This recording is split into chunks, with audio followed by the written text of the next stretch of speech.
Meus amados irmãos, a paz do Senhor, aqui Pastor Gedeon Júnior. Hoje um dia extremamente especial. Deus é tão bom que nos deu hoje a chance maravilhosa de conversar com ela. Professora, pós-doutora, Lidse Meyer, e esse livro que está trazendo no meio da igreja tanta reflexão bonita e maravilhosa, Cristianismo no Feminino, lançado pela Mundo Cristão, e aqui nós fazemos uma homenagem merecida a Mundo Cristão. Capa dura, um papel excelente, eu acho que é o Pochê, né? E altura de tamanha capacidade, tamanha personalidade.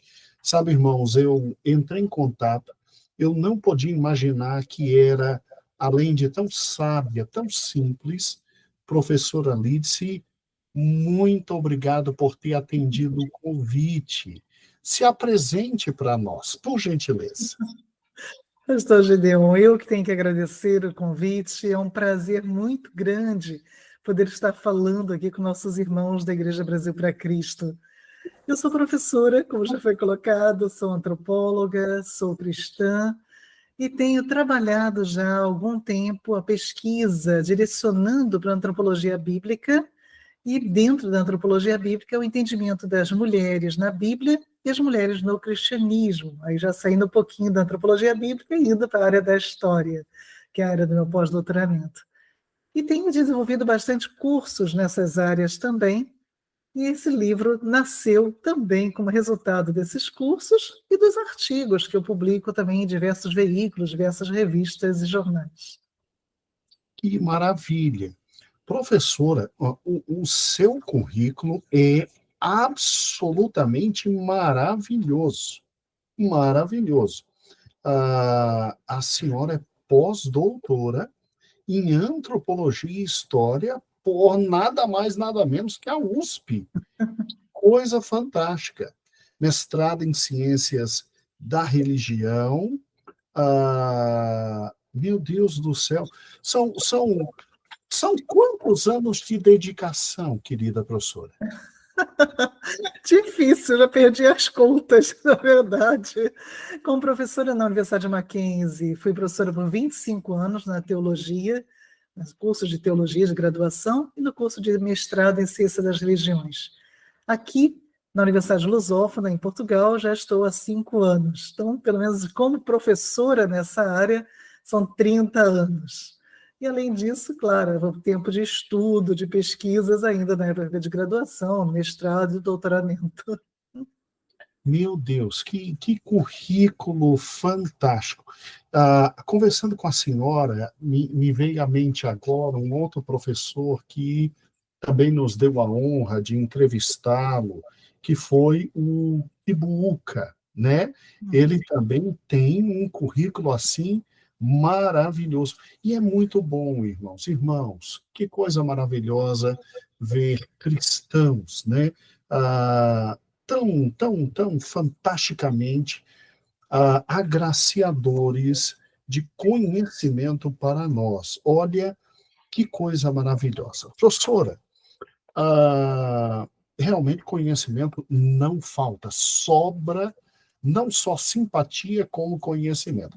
Eu tive o prazer de, assim que saiu o seu livro, já ler. Eu sempre faço assim, eu faço aquela primeira leitura, e aí, se o livro realmente atrai, aí eu volto e vou devagarzinho, e riscando, e etc. Né? Olha, professora, fiz a primeira leitura, achei simplesmente extraordinário o livro, e agora estou na segunda leitura, bem devagarzinho, e anotando, e vindo e voltando, e conferindo fontes. Como surgiu a ideia do livro Cristianismo no Feminino, professora? Esse livro, eu costumo dizer que ele nasceu no coração de Deus. Ele não estava nos meus planos, podemos dizer dessa forma, por incrível que pareça. Eu escrevia vários artigos que foram publicados em revistas como a Revista Ultimato, a Revista Clarim, a Revista Comunhão, Jornal Estandarte, Jornal Raio de Luz por aqui, em Portugal. Então, vários veículos que já publicavam meus artigos. E não pensava em juntar e fazer um livro ou algo do gênero, mas a editora Mundo Cristão, um dos editores da Mundo Cristão, leu esses artigos e veio atrás de mim e sugeriu, primeiramente, que juntássemos alguns dos artigos para montar um livro a respeito das mulheres na igreja. Essa seria a intenção, porque teria artigo de outros assuntos também. Primeiramente, então, eu fiz isso, fiz uma junção de artigos e vi que ficaria algo pequeno ainda. Então, eu resolvi aumentar. Então, cada artigo foi ampliado, na verdade, para se transformar nesses capítulos. Capítulos novos foram escritos para formar este livro, e assim o livro foi nascendo aos pouquinhos, e essa vontade de colocar também as imagens, né, no livro também, para mostrar um pouco também dessa visão da mulher sobre a leitura da Bíblia. Então, são artistas mulheres que leram também os textos bíblicos e representaram como elas entendiam esse texto, para mostrar realmente um trabalho que tem toda a intenção de mostrar como o texto bíblico pode ser lido através do olhar feminino. Por isso é o cristianismo no feminino. Que coisa linda! Então, cada um dos quadros aqui representados, né? Mas são lindíssimos, lindíssimos. Eles são, pela senhora, escolhidos a Meu dedo. Deus. A dedo. Perdão, vamos ter que parar a gravação, desculpe. Não se preocupe, não se preocupe. Normalmente eu sempre desligo e hoje eu esqueci porque estava pensando que podia o senhor ligar para mim e eu acabei deixando. Desculpe, pastor. Sim, Pronto. não se Vamos preocupe. voltar então, a gente faz uma edição desse pedaço. Então, cada uma aqui das imagens escolhida a dedo. Foi a senhora que escolheu? Foi. Eu gosto muito de arte sacra. E normalmente nós, do mundo evangélico, pensamos às vezes que a arte sacra é algo só ligado ao catolicismo. Não, a arte sacra, o nome diz, é sagrada, é inspiração de Deus. Então eu acho muito interessante utilizar nas minhas aulas sempre essas pinturas de vários artistas. E me interessou muito, já que eu estava fazendo o trabalho, que pensava em como é o texto bíblico, como a história do bichinho poderia ser vista através do olhar da mulher. Eu queria também ilustrar isto através, então, de mulheres que leram esses textos também, como as mulheres representavam suas próprias histórias e as histórias da Bíblia. E busquei, então, pintoras da época do Renascimento e da época do Barroco, inicialmente. Então, a maior parte das imagens vem da época do Renascimento e da época do Barroco, feita por mulheres. Porque muitas vezes, quando pensamos em arte também do período do Renascimento, vai vir na nossa mente Michelangelo, Leonardo da Vinci, nunca pensamos em mulheres. Mas existiam também as artistas. Então, da mesma forma como às vezes não lemos o texto bíblico, ou melhor, quando lemos e não percebemos muitas vezes a presença e a atuação das mulheres, a própria arte também tem a mesma característica. Às vezes nós também pensamos na arte, mas não conseguimos perceber a presença das mulheres na arte. Então, eu quis ilustrar com mulheres artistas. E, além dessas ilustrações de mulheres artistas, também coloquei algumas imagens encontradas também em catacumbas, necrópolis, né, ou templos antigos, para mostrar como também no início do cristianismo as mulheres eram representadas. Então, há algumas imagens que são de autoria anônima, claro. Século III, não sabemos quem pintou, mas ali está, por exemplo, uma imagem muito bonita de Paulo com mulheres, por exemplo, para mostrar e até desmistificar essa ideia de Paulo como sendo contrário às mulheres. Está lá a imagem realizada do século III, com Paulo, junto com várias mulheres, aprendendo, ouvindo dele também. Então, eu acho que essas ilustrações foram também escolhidas a dedo, sim, e com muito carinho, para poder ilustrar esse livro e trazer no livro também não só a beleza, e para também fazê-lo também algo mais agradável ainda de ser lido, saboreado. Eu assim, amei uma, mas a de Maria Madalena, Essa feita em Ou elas, porque tem 4 Maria Madalenas aí, pastor. 1620. O impressionismo da pintura, a precisão. Eu estava me recordando agora da oportunidade que Deus me deu de visitar ali em Florença, Davi, Michelangelo, e incrível como numa pedra eles conseguem fazer a sombra e luz. Mas isso aqui, desenhado pela Artêmia, é impressionante, professor. Isso aqui excede qualquer coisa, é de uma beleza incomensurável. Olha, parabéns, eu não tinha ciência de que foi a senhora que escolheu. Que coisa linda. Gente, que Agora, o coisa. mundo cristão que colocou em cores. Eu não sabia também que eles iam fazer colorido. Então, eu imaginei que seria uma coisa preta e branca. Não, eles optaram fazer colorida, essa capa realmente maravilhosa, capa dura. Isso tudo foi realmente layout da mundo cristão. Não, parabéns, mundo cristão, meus parabéns, assim, indescritivelmente um livro muito bem feito, mas muito bem feito. Mas sejamos francos, né, professora? A senhora tem que estar à altura da senhora, com todo carinho, tem que estar à altura da senhora. Professora, agora vamos para uma questão que não é simples tocar, mas já que a senhora se expôs, então vamos. Querida professora, eu estava vendo aqui, porque a maioria de nós aqui no Brasil cresceu com a noção clássica de que realmente marido na frente, ou cabeça e etc. Toda essa visão absolutamente clássica. E é óbvio que, de uma forma muito bonita, interessante, os estudos estão nos mostrando aquilo que a senhora colocou aqui, inclusive já no primeiro capítulo, né? As pesquisas arqueológicas e historiográficas nas regiões onde a história do Novo Testamento se desenrolaram, tem cada vez mais nos mostrado uma realidade sociocultural da mulher bem diferente do que se supunha. E assim, ao ler todo o texto do trabalho da senhora, uma dimensão nova se abre para a gente. Que bom. É completamente nova. Eu não tinha noção de que, continuando aqui, é após o retorno do exílio que a mulher, no judaísmo antigo, que possuía um papel de importância, agindo em coliderança familiar, é que ela passa a ser vista como um ser tentador, traiçoeiro a ser controlado. Quer dizer, de coração, a gente não tem essa visão tão fantástica vindo da época dos patriarcas. Ninguém liga patriarcas com matriarcas, né? É incrível isso, professora. E o texto da senhora nos vai abrindo dimensões absolutamente revolucionárias e bonitas, muito bonitas. Eu comecei a ver algumas coisas que eu não conseguia ver antes. Professora. Então o livro está funcionando. Essa é a ideia.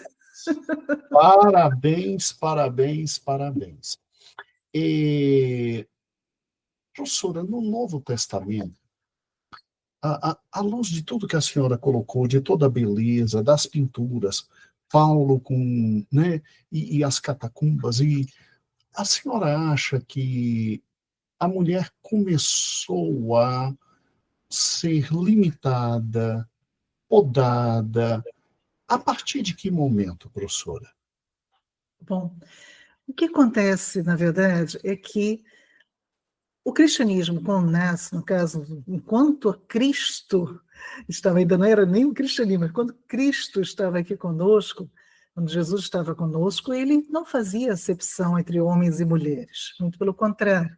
Embora muitas vezes pensamos apenas nos 12 discípulos, há também sempre discípulas acompanhando Jesus. Essa é uma das questões que muitas vezes a gente não percebe na leitura, e vemos sempre, às vezes, o nome discípulos. Eu costumo falar com meus alunos o seguinte: se aparece 12 discípulos, são os 12. Mas se aparece assim, os discípulos, não necessariamente são os 12.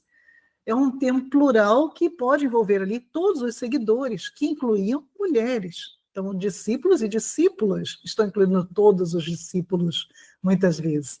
Então, as mulheres estavam ali, muitas vezes, em igualdade, sim. É muito interessante, em Lucas, a gente vê muito claro, né? Ele apresenta os 12 discípulos, e logo depois ele vai falar das mulheres que acompanham Jesus. Então, colocando como se fossem realmente os dois grupos andando lado a lado.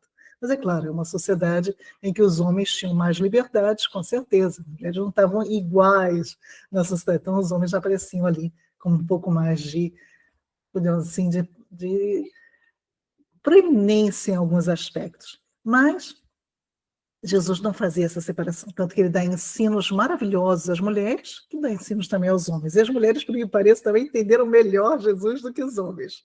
Mas isso é para outro assunto. E acaba, Jesus então ressuscita, ascende aos céus, a igreja vai começar a nascer, então, no Pentecostes. Essa história a gente já sabe. Durante todo esse período inicial da igreja do século I, nós temos homens e mulheres também dividindo liderança na igreja. É interessante observar que toda vez que, no livro de Atos, coloca a igreja que se reúne na casa de alguém, isso significa que há uma liderança naquela igreja. A casa da mulher, sempre é o nome de uma mulher. E tem uma tradição disso, que é uma tradição também já judaica, da mulher na casa ter uma certa autoridade religiosa também dentro de casa. Mas o que acontece? Por volta do ano 66 a 69, Paulo morre, e Pedro também. Então, os dois grandes cabeças da igreja, a cabeça de Jerusalém e a cabeça da igreja de Antioquia, vamos chamar assim, dos gentios, morrem no mesmo período. Os dois são mortos pelo Império Romano. E a partir de então a igreja começa a ficar um pouco descabeçada mesmo. De que forma? Eu tenho várias igrejas formadas em vários locais já, nas 3 grandes viagens do apóstolo Paulo, e para aqueles também judeus que se dispersaram, judeus cristãos que se dispersaram, nas perseguições também, após a morte de Estevão, formando várias igrejas. Não há um texto bíblico único também, há várias cartas circulando, né, de forma diferente também em cada igreja. Às vezes não tem muito essa noção, às vezes a gente imagina que todo mundo tem a Bíblia. Não, não tem. Nem o Novo Testamento, e muito menos não tem o Novo e também não tem o Velho, porque o mesmo Antigo Testamento também não era algo idêntico circulando. Tinha-se a Septuaginta, a tradução grega em algumas das igrejas. Existiam alguns textos que hoje em dia chamamos de textos apócrifos, que circulavam também como sendo textos canônicos ou textos sagrados. Então, cada igreja começou a interpretar esses textos e pensando de formas diferentes. Chega um momento, por volta do ano 90, em que entra um imperador novo, chamado Imperador Nerva. Esse imperador ele vai trazer de volta os judeus exilados, vai conceder vários subsídios para esses judeus, e a igreja vai perceber nisso uma forma de também se aproximar um pouco também da liberdade que os judeus estavam tendo. Então, a igreja vai passar por uma rejudaização. E nessa rejudaização, já no finalzinho então, do século I, já começa uma separação de liderança de homens e mulheres, já que no mundo judaico isso acontecia muito fortemente. Excetuando algumas sinagogas da diáspora, as sinagogas da região mais de Jerusalém eram realmente de liderança masculina apenas. Então começa a igreja também a fazer essa separação. Isso vai não crescendo, até que no século IV, agora então quando a igreja passa a andar de braços dados com o Estado romano e se torna a igreja católica romana, ela vai então adquirir uma formação idêntica do Senado romano, onde tem uma formação hierárquica e triangular, né, com um líder principal e depois os líderes vão crescendo até chegar aos pastores embaixo, na última coluna, e depois finalmente os fiéis. Então, e essa hierarquia que segue a do Senado romano é uma hierarquia também masculina. Então, com isso, as mulheres aos poucos vão sendo colocadas de lado, o que a gente vai percebendo, até que Finalmente, no século IV, elas vão sendo daí colocadas realmente dentro do claustro, né, onde começam a surgir os mosteiros. Então, as mulheres que querem se dedicar vão para os mosteiros, vão para os conventos, e assim já começa uma mudança muito grande nesse papel feminino da igreja.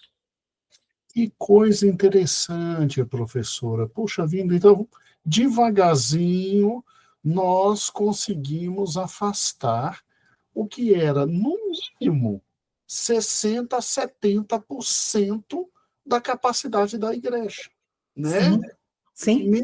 É interessante que, no caso, o bispo Cipriano, no século II, tem uma carta muito interessante que ele vai dizer que a preocupação dele é de que existiam muitas mulheres na igreja e tinha poucos homens para casar com as mulheres, de tantas mulheres que existiam na igreja. Realmente, até hoje é assim. Então, essa característica de que as mulheres são aquelas que mais se aproximam mesmo do cristianismo é frequente hoje e já existia naquela época.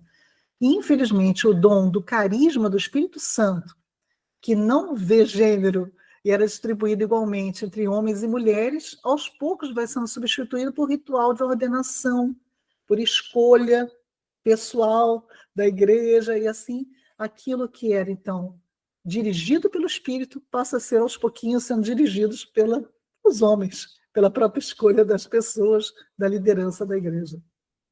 E a mulher Olha, vai ficando de lado. eu tenho aqui na igreja, querida professora, ela faleceu, está com o Senhor, né? Vive na glória com o Senhor. Mas ela era uma mulher muito simples, né? Linda, linda, linda. E um dia ela dizendo, porque a nossa igreja sempre ordenou mulheres. Nós Uhum. não temos problemas com mulheres. O Brasil para Cristo não tem problema com mulher. E aí, um dia, né, ela, ouvindo um irmão de pensamento contrário, etc., ela, de forma simples, ela disse, meu filho, Jesus, quando ensinava, era uma multidão, tinha homens e mulheres, né? Ele Pois é, eu acho que Jesus nunca perdeu tempo na vida, não, porque ele só teve 3 anos para o ministério dele, para depois voltar para Deus o Pai. Então, Jesus seria simplesmente sem inteligência se, após ensinar mulheres, não deixasse elas trabalhar, né, meu filho? Olha, o rapaz saiu um pouco envergonhado, sabe, professora? Porque simples o raciocínio, simples. Deus não perde tempo. Como é que vai ensinar mulheres para depois não as tê-las, não tê-las, né? No ministério, meu Pai eterno.